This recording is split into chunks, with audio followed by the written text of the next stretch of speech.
A paz do Senhor Jesus, meus irmãos. Chegamos na lição de número 11 da nossa escola bíblica dominical, que vai falar sobre o livro do profeta Ageu. Essa lição vai nos despertar a sairmos da inércia, do comodismo, e atentarmos mais para a casa de Deus. Ageu, juntamente com Zacarias e Malaquias, foram os três únicos profetas que profetizaram após a libertação do povo de Israel do cativeiro babilônico. Assim como o povo foi levado cativo para a Babilônia, eles também retornaram em três etapas. A primeira sob a liderança do governador de Judá, o Zorobabel. A segunda tendo o sacerdote Esdras à frente. E a terceira através de Neemias. O ministério de Ageu foi durante a primeira leva, no ano segundo do rei Dario e do sumo sacerdote Josué, que não tem nada a ver com o rei Dario de Daniel capítulo 6, nem com o Josué que substituiu Moisés. Bom, o retorno do povo para Jerusalém se deu quando o rei Ciro dominou a Babilônia. Inclusive, isso já havia sido profetizado pelo profeta Isaías no capítulo 45 do seu livro. E ao retornarem, eles se depararam com o templo totalmente em ruínas, necessitando de uma reforma geral. O povo até deu início à obra, mas os samaritanos, por serem impedidos pelos judeus de ajudarem na reconstrução, por eles terem se misturado com os pagãos, eles então acusaram falsamente os judeus através de uma carta para o rei Artaxerxes sobre uma possível rebelião contra o rei e também sonegação de impostos do povo judeu. O rei acreditou e baixou um decreto para que cessassem a obra. Só que quando a reconstrução foi novamente liberada, agora pelo rei Dario, o povo já estava acomodado, cuidando de suas próprias casas e alegando que não era o tempo de reconstruir a casa de Deus. Notem que enquanto o povo estava proibido de reedificar o templo, Deus não levantou nenhum profeta para repreendê-los, Até porque eles haviam sido advertidos pelo próprio Deus a não resistirem às opressões na época do rei Nabucodonosor, Mas depois que o rei Dario liberou a construção e o povo permaneceu inerte, aí sim Deus levantou o profeta Ageu para adverti-los, E qualquer semelhança com os dias atuais não é mera coincidência, irmãos.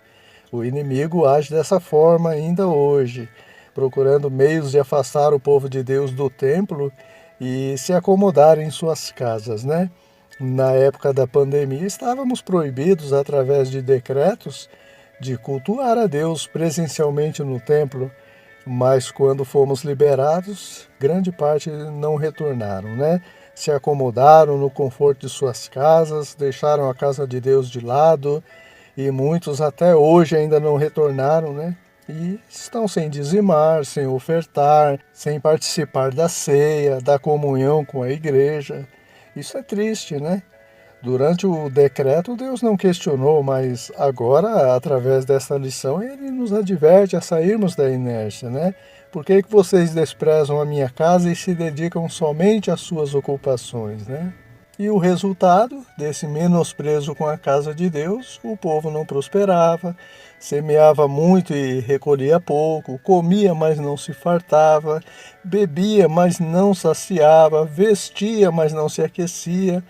E os que recebiam salário era como se colocasse num saco furado, Tipo o carro quebrar constantemente, o sapato gastar mais rápido, as contas virem mais altas, ou seja, aconteciam coisas que não dava nem para perceber que tinha a ver com a infidelidade do povo com a casa de Deus. Na época do profeta Ageu, o argumento era: não é o momento de investir no templo, Ou seja, as prioridades eram outras. Nos dias de hoje, a justificativa é que Deus não habita em templos feitos por mãos de homens, Irmãos, Jesus foi bem claro sobre a ordem de prioridades do cristão, Buscar em primeiro lugar o reino de Deus e a sua justiça, e todas as demais coisas vos serão acrescentadas, Essa deve ser a nossa prioridade, com a motivação correta também. não por interesse, não por medo de Deus ou por obrigação, mas com alegria, com gratidão.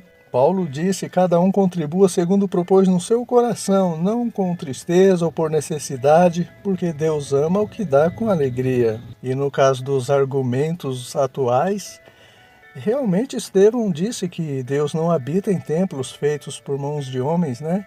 O próprio Deus também advertiu o povo em Isaías capítulo 66, que ele atenta para o pobre abatido de espírito e que treme da sua palavra, e não para a beleza dos templos de pedra, né?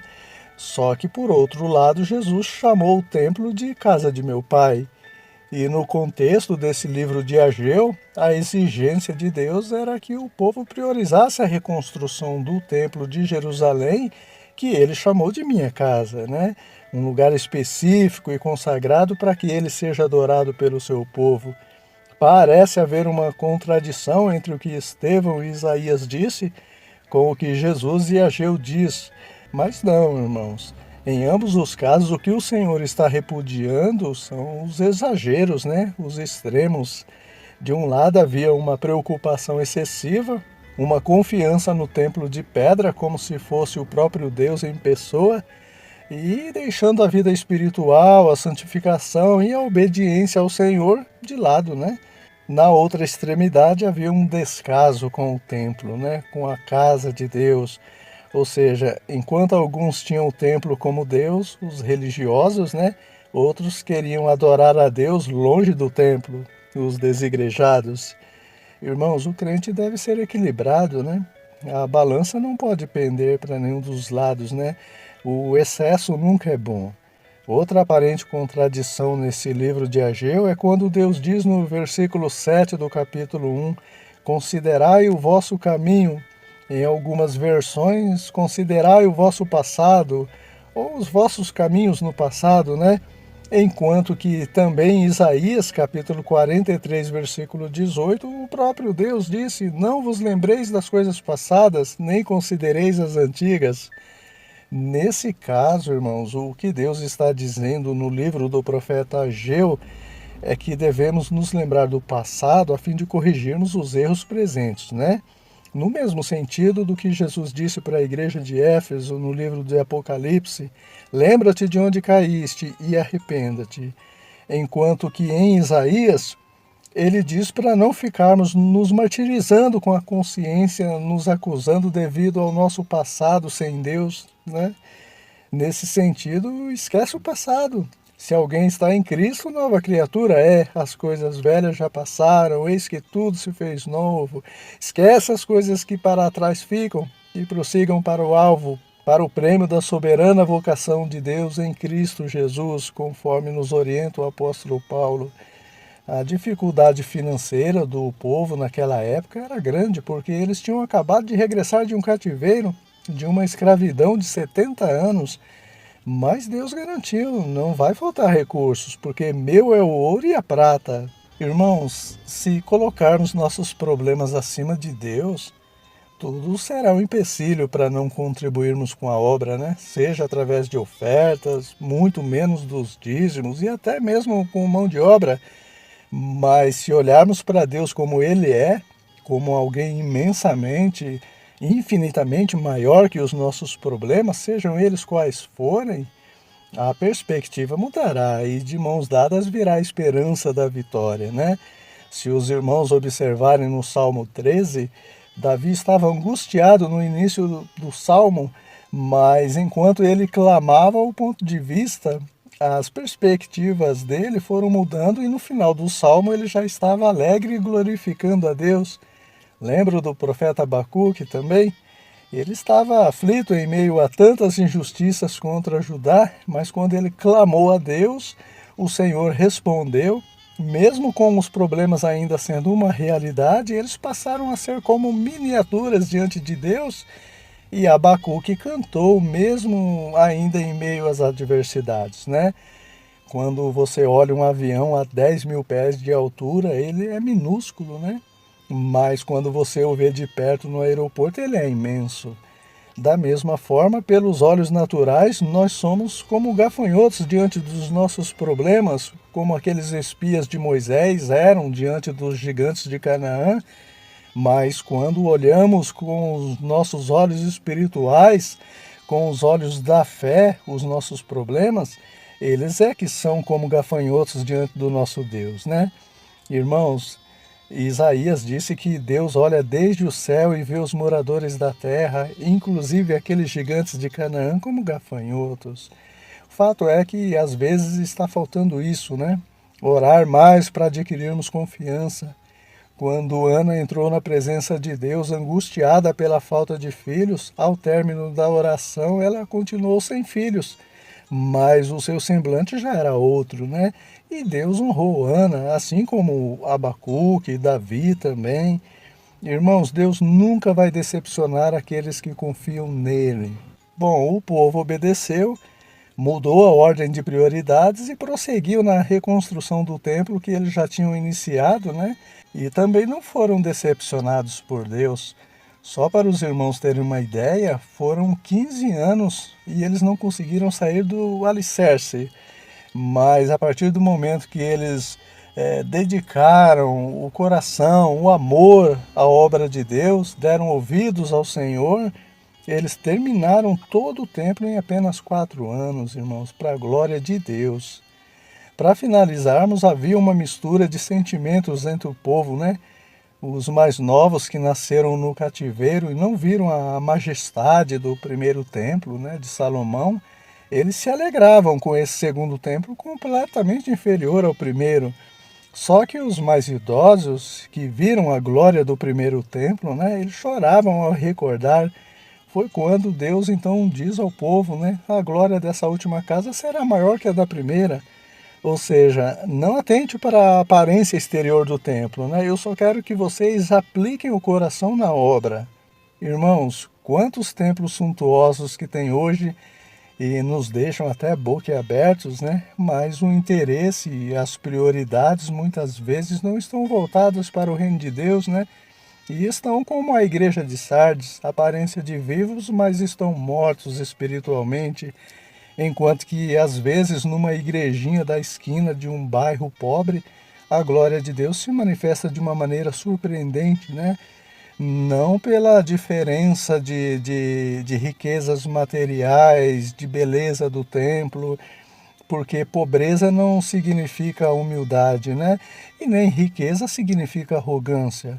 Então a gente não pode confundir essas coisas também.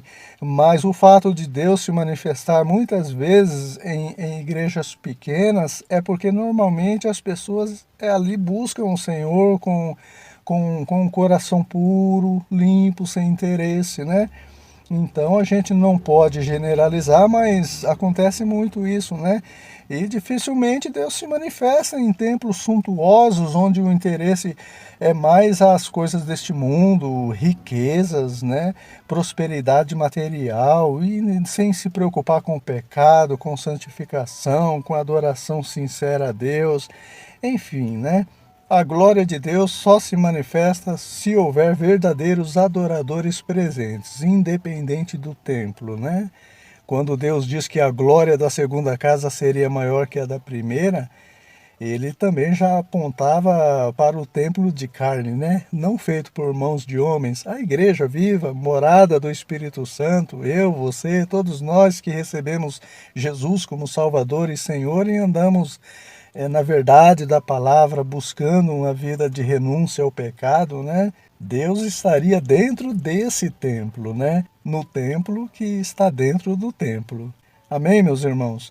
Concluímos assim mais essa lição. Se Deus nos permitir, na próxima semana estaremos refletindo sobre o livro do penúltimo profeta menor, o Zacarias. Então eu conto com todos vocês em mais essa lição.